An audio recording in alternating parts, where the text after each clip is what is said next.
हमारे सौराष्ट्र में भावनगर के पास बगडाणा एक स्थान है।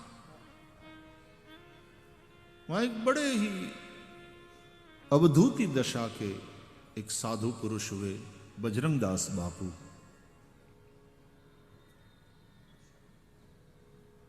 आज भी बगडाणा जाओ, मुझे ऐसा लगता है, मैं पूरा दावे के साथ तो नहीं कह सकता, लेकिन ऐसा लगता है कि 2400 घंटा चलने वाला अन्न क्षेत्र बगडाणा में। 2400 घंटा।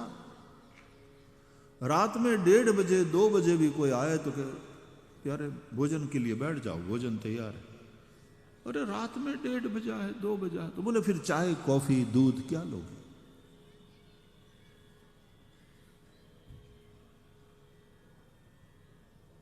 चौबीसों घंटा खुला अन्न क्षेत्र। हजारों हजारों की तादाद में लोग आते हैं।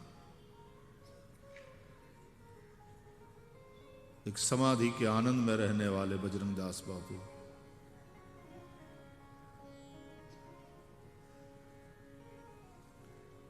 बहुत स्वच्छता प्रेमी थे, अतिशय, पूरा आश्रम नीट क्लीन।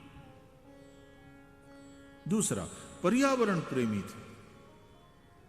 पेड़ लगवाना, उन पेड़ों को बेटियां आती, गांव की बहु बेटियां, तो कुएं से पानी खींचकर उन पौधों को सींचना, और जब वो कुछ घंटे तक ये सेवा करे फिर बापू को प्रणाम करने आए तो बापू सबकी गगरिया में 54 58 रुपया, जा बेटा आशीर्वाद ले जा। जितने लोग आवे हरिहर करें, अन्न क्षेत्र प्रसाद, भजन करो, प्रसाद पाओ।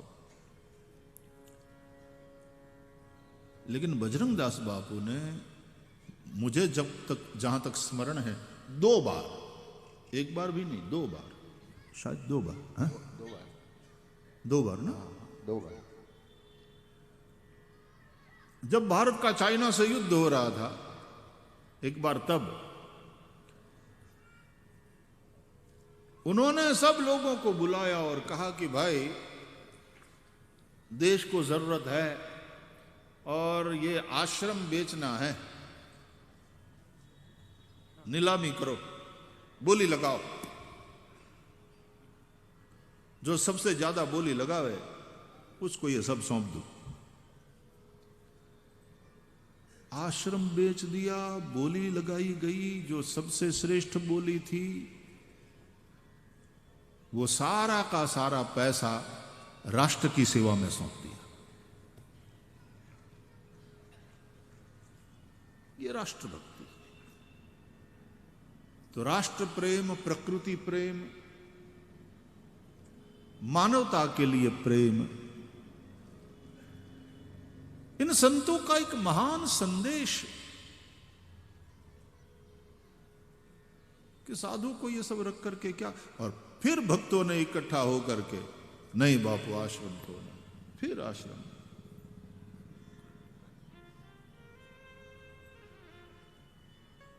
शायद जिसने लिया था उसी को फिर पैसा दे करके फिर वापस लिया, लेकिन उससे फिर खरीदा जिसने लिया था, लेकिन सारा का सारा पैसा राष्ट्र की सेवा में समर्पित।